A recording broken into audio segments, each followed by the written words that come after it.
Sejahtera, terima kasih karena bersama dengan saya di Nazilin Unity Channel. Apabila Sanusi dinasihatkan untuk melakukan pelan tindakan bagi mengatasi keadaan air di empangan yang semakin susut ataupun untuk membuat pelan jangka panjang, apa pula jawapan Sanusi? Lebih mengejutkan, macam seakan-akan tidak mahu mendengar nasihat orang. Sanusi ini dah tak tahulah macam mana kan, orang nak tegur pun susah. Biasalah kan Panglima Perang Perikatan Nasional. Hari ini Sanusi buat satu pula statement yang luar biasa. Kata Sanusi, tunggu Allah turunkan hujan untuk penuhkan balik empangan, kata Sanusi. Itu pula yang dia jawab. Aduh, pening kepala kita kan. Menteri Besar Kedah Datuk Seri Muhammad Sanusi Maknur berkata, 3 empangan di negeri Kedah yang dilaporkan menyusut hanya boleh penuh ketika kembali jika Allah turunkan hujan. Katanya, manusia tidak boleh buat hujan sendiri, maka perlu berdoa supaya Allah turunkan hujan. Tunggu Allah turunkan hujan. Kita manusia tak boleh buat hujan sendiri, doa kepada Allah supaya turun hujan. Allah akan perintah malaikat turun hujan, kata Sanusi. Hujan mari penuh balik takungan itu. Tanya penyelesaian manusia kepada kerja Tuhan memang tak ada. Manusia tak boleh buat. Tunggu Tuhan beri, kata Sanusi. Katanya kepada pemberita ketika program Sarapan Pagi bersama Menteri Besar Kedah di Renok di sini hari ini. Sebelum ini, Sanusi menolak dakwaan penyusutan takungan air empangan di negeri itu disebabkan aktiviti pembalakan. Katanya kemarau yang panjang menjadi penyebab kepada penyusutan air berkenaan selain penyaluran air serentak untuk kegunaan pertanian, domestik dan industri. Bernama sebelum ini melaporkan, paras air di empangan muda berbaki 8%, empangan pedu 39,09% dan empangan ahning 81,80%. Dengan purata keseluruhan takungan air bagi ketiga-tiga empangan ialah 43,68%. Ditanya sekiranya penyusutan air empangan berkenaan memberi kesan kepada aktiviti pertanian, Muhammad Sanusi berkata air tersebut tidak memberikan kesan. Isu tersebut tidak memberikan kesan. Musim penggunaan air dah dibuang daripada bendang. Jadi, sungai-sungai Mada penuh air sekarang, katanya lagi. Saudara-saudara sekalian, apabila mendengarkan jawapan Sanusi ini, memang agak mengecewakan lah kan. Dia patutnya memikirkan pelan-pelan yang ada. Tanyalah ahli-ahli saintis yang ada di sana. Memang bagus, memang tepat dan memang betul. Semuanya adalah kerana ketentuan Allah dan juga untuk menantikan hujan daripada Allah untuk memenuhkan takungan itu. Tetapi sebagai manusia yang diberikan akal budi marifat, diberikan akal budi kebijaksanaan, kita ada ahli saintis, kita ada boleh kaji kenapa air itu menyusut dengan mendadak.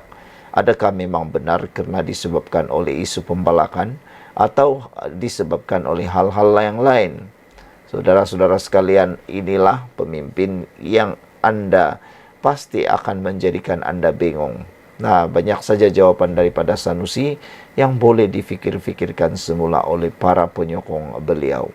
Sanusi ini memang banyak idea kalau buat lawak. Tapi kalau idea nak menambahkan pelan, mau memperbaiki ataupun untuk memulihkan empangan-empangan itu, dia pula macam tak ada idea. Sekian dulu untuk kali ini. Jangan lupa tinggalkan komen Anda. Jumpa lagi. Salam sejahtera. Terima kasih karena bersama dengan saya di Nazilin Unity Channel. Ini satu lagi kehebatan luar biasa dipamerkan oleh kepimpinan Anwar Ibrahim. Anwar Ibrahim kata, salah. Ringgit terkuat di Asia bukan Anwar, tapi kerana ini. Wow. Anwar Ibrahim sebenarnya pemimpin yang memang layak diangkat sebagai pemimpin yang hebat. Walaupun dibenci oleh pembangkang, walaupun dikecam oleh pembangkang, tetapi apa yang sedang berlaku ini serba sedikit adalah kerana kekuatan Anwar Ibrahim sendiri. Siapa yang dapat menafikan betapa kerja kerasnya Anwar Ibrahim? Siapa yang dapat menafikan betapa hebatnya Anwar Ibrahim? Semua orang nampak dia bekerja keras. Hari ini apabila wang atau ringgit Malaysia menjadi terkuat di Asia, tiada pula kita nampak pembangkang bersorak gembira. Tapi waktu ketika wang ataupun ringgit Malaysia hari itu menurun, mereka sampai mencipta lagu, membuat parodi, mengejek, menghina Anwar Ibrahim, menghina Kerajaan Perpaduan. Tapi sekarang, di mana lagu-lagu mereka itu semua? Perdana Menteri Datuk Seri Anwar Ibrahim percaya, ringgit berada pada tahap terkuat dalam tempoh 14 tahun bukan kerana beliau, tetapi kerana dasar Kerajaan Perpaduan dan muafakat membangunkan negara secara bersama.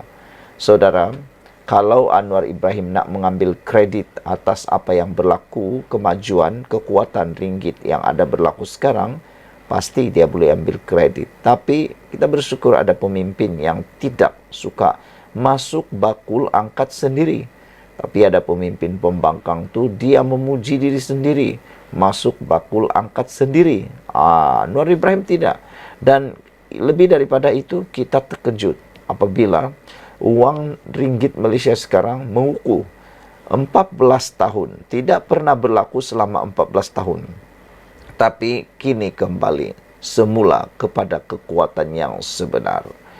Walaupun Anwar Ibrahim sedar, ringgit sering dipertikaikan pembangkang kononnya sedang merudum, namun kata Anwar Ibrahim, mata wang negara telah menunjukkan aspek pemulihan positif di bawah pentadbirannya.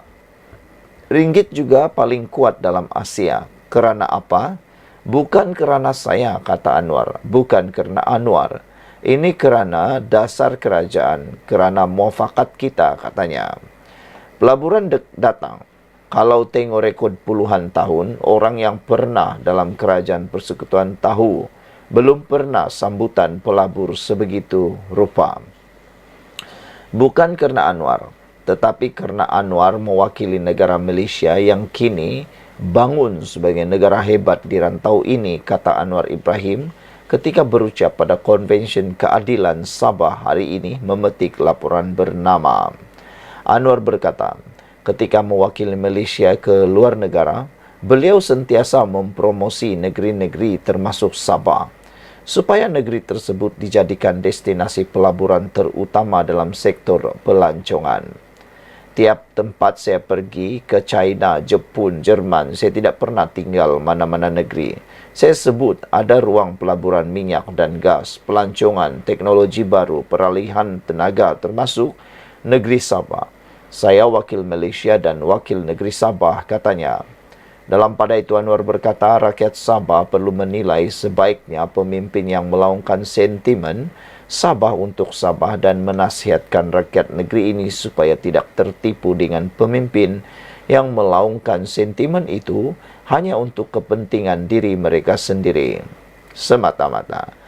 Kita kerja sama-sama, panggil semua bincang masalah rakyat, kemiskinan tegar, bekalan air, elektrik, banjir, jalan lubang sana-sini, dan pelbagai lagi untuk kita selesaikan bersama, kata Anwar. Kalau pemimpin kata Sabah untuk Sabah, tanya, adakah Sabah untuk Tauke Balak dalam dan projek atau Sabah ini untuk rakyatnya, kata beliau lagi. Sekian dulu untuk kali ini. Jangan lupa tinggalkan komen anda. Sila tekan butang subscribe. Kita jumpa lagi.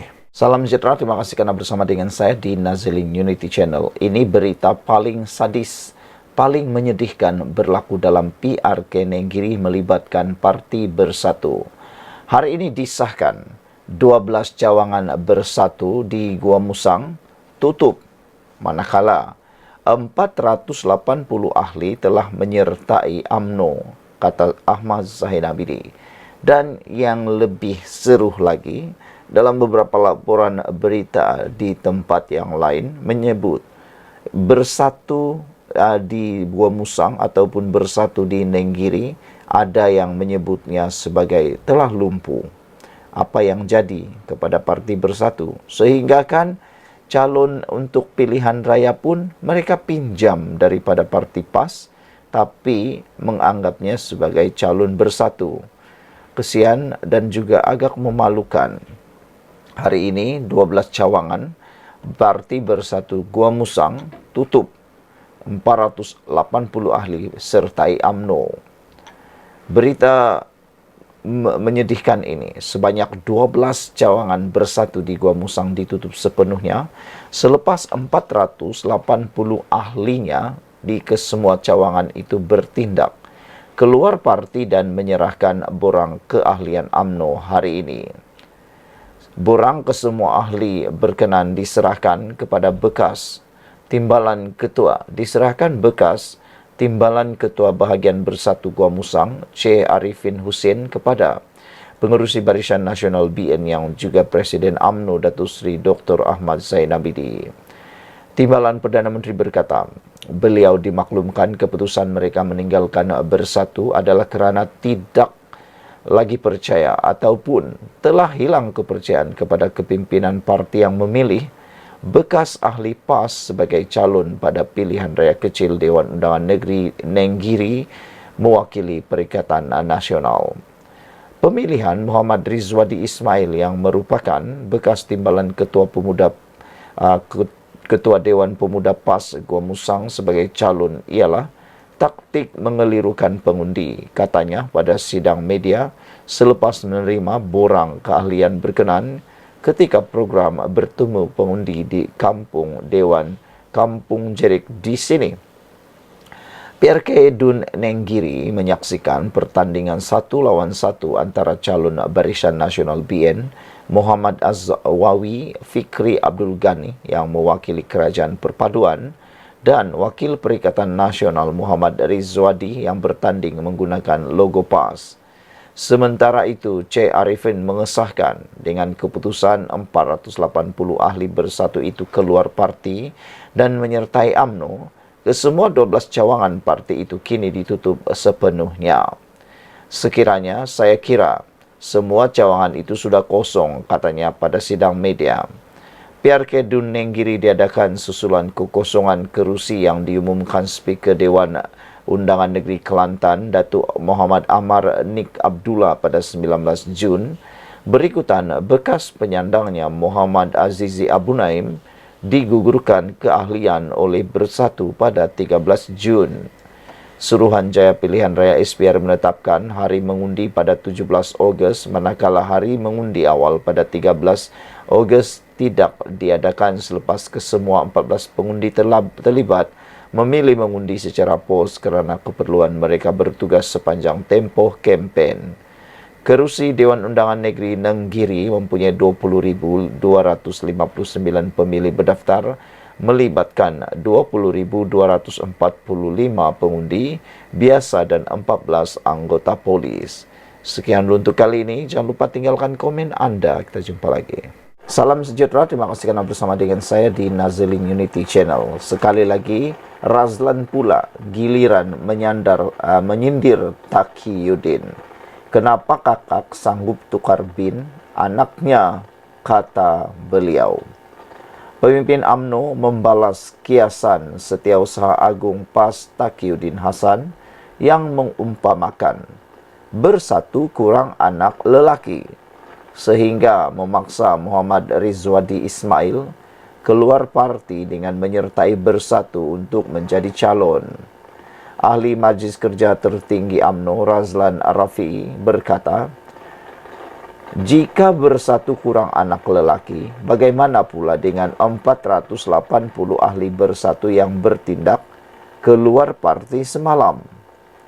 Jika dikatakan si adik kekurangan anak lelaki untuk bantu kerja ladang kebun getah, mengapa pula muncul 480 ahli Bersatu di dalam Gua Musang mengisytihar diri keluar parti dan masuk UMNO? Takkan tiada ahli akar umbi Bersatu di sini yang berkebolehan atau berkelayakan menjadi calon selain orang PAS, kata Razlan dalam satu hantaran di Facebooknya. Terdahulu, Malaysia kini melaporkan pencalonan bekas timbalan Ketua Pemuda PAS Gua Musang itu sebagai calon mewakili Bersatu dalam pilihan raya kecil PRK Dun Nenggiri umpama kakak menolong adik. Taqiyuddin Hasan berkata, ia tidak sepatutnya menjadi isu kerana tindakan Rizwadi keluar PAS direstui pucuk pimpinan. Dengan memberi gambaran seorang adik memiliki ladang getah dan kurang anak lelaki untuk membantu, maka PAS sebagai kakak menghulurkan pertolongan.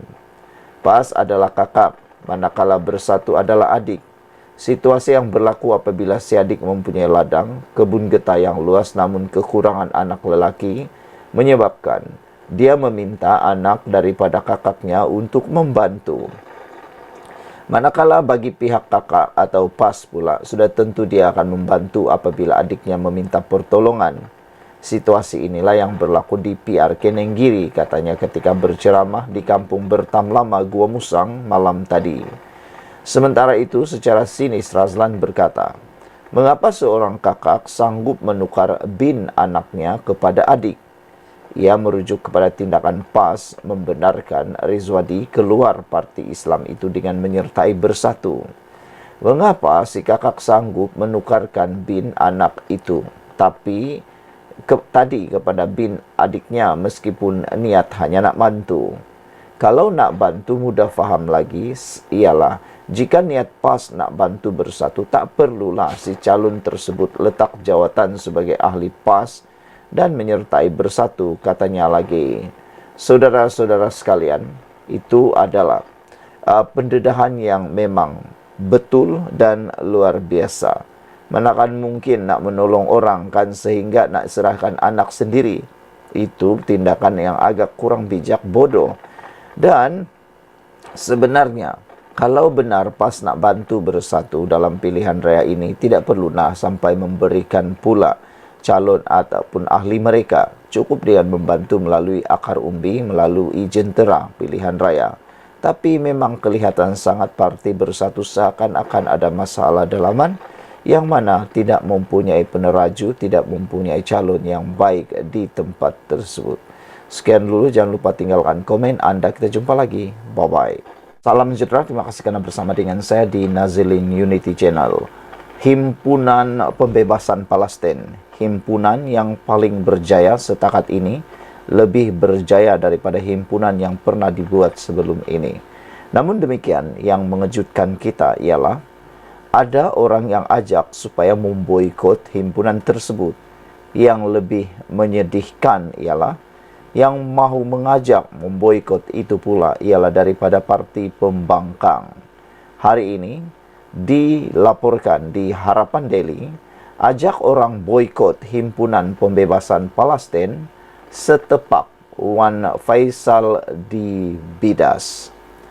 Tindakan Wan Ahmad Faisal, Wan Ahmad Kamal menyeru orang ramai untuk memboikot himpunan pembebasan Palestin di Stadium Aziata semalam ditempelak Angkatan Muda Harapan. Ketua penerangannya Amar Atan dalam satu kenyataan melabel Ketua Pemuda Bersatu itu sebagai munafik kerana menyeru memboikot hanya disebabkan perbezaan politik. Ada netizen kata, kenapa sehingga ada perbezaan politik membawa kepada memboikot perkara begini? Sepatutnya, kata netizen, walau macam mana sekalipun berbeza politik, mereka tidak boleh mengambil tindakan seperti itu. Mereka sepatutnya bersatu padu di bawah satu bumbung agama, di bawah satu perjuangan, yaitu membebaskan Palestin. Kenapa sehingga gara-gara politik mereka berpecah? Tegas Amar lagi, adalah tidak wajar untuk Wan Faisal bersikap tertutup dan bersifat asobiah dalam isu ini. Beliau seolah-olah merasakan hanya perjuangan beliau atau hanya perjuangan Perikatan Nasional saja yang terpaling Palestin dan terpaling Islam. Kenapa Wan Faisal menganggap perjuangan beliau seolah-olah sahaja yang benar dan tindakan perjuangan pihak lain termasuk kerajaan adalah salah? Adakah ini bentuk pemikiran Ashabiah atau Khawarij yang beliau cuba promosikan? Tidak pernah kita dengar Bersatu menganjurkan solidaritas seperti ini, tetapi hanya menumpang program pihak lain, sindirnya dalam kenyataan balas hari ini. Amar berkata demikian apabila Wan Faisal ibarat kuman. Aman berkata Wan Faisal ibarat kuman di seberang laut nampak, masalah diri sendiri tidak nampak. Janganlah berhasad apabila orang lain melakukan kebaikan, tetapi sebaliknya lakukanlah kebaikan bersama, kata Amar. Ayo bersama-sama dalam solidariti malam ini dan tinggalkan segala sengketa politik demi pembebasan Al-Quds Palestin, ujarnya lagi. Saudara-saudara sekalian, ini adalah pendedahan yang paling menarik sekali. Mengapa Wan Ahmad Faisal, Wan Ahmad Kamal bertindak seolah-olah beliaulah yang terpaling Islam dan terpaling perjuangan Palestin? Mengapa pula cuba mengajak, menyeru memboikot himpunan pembebasan Palestin di Stadium Aziata? Sedangkan perhimpunan tersebut adalah perhimpunan untuk Palestin. Kenapa sehingga melakukan itu hanya kerana perbezaan politik? Adakah wajar Wan Ahmad Faisal melakukan perkara tersebut? Menurut Amar, ianya tidak wajar. Beliau bersikap tertutup dan bersifat asyabiyah dalam hal ini. Beliau seolah-olah merasakan hanya perjuangan beliau sahaja yang benar dan tindakan perjuangan lain, termasuk kerajaan, adalah salah. Adakah ini bentuk pemikiran asyabiyah atau khawarij yang beliau cuba promosikan? Tidak pernah kita dengar bersatu menganjurkan solidariti seperti ini, tetapi hanya menumpang program pihak lain, sindirnya lagi. Sekian untuk kali ini, jangan lupa tinggalkan komen Anda.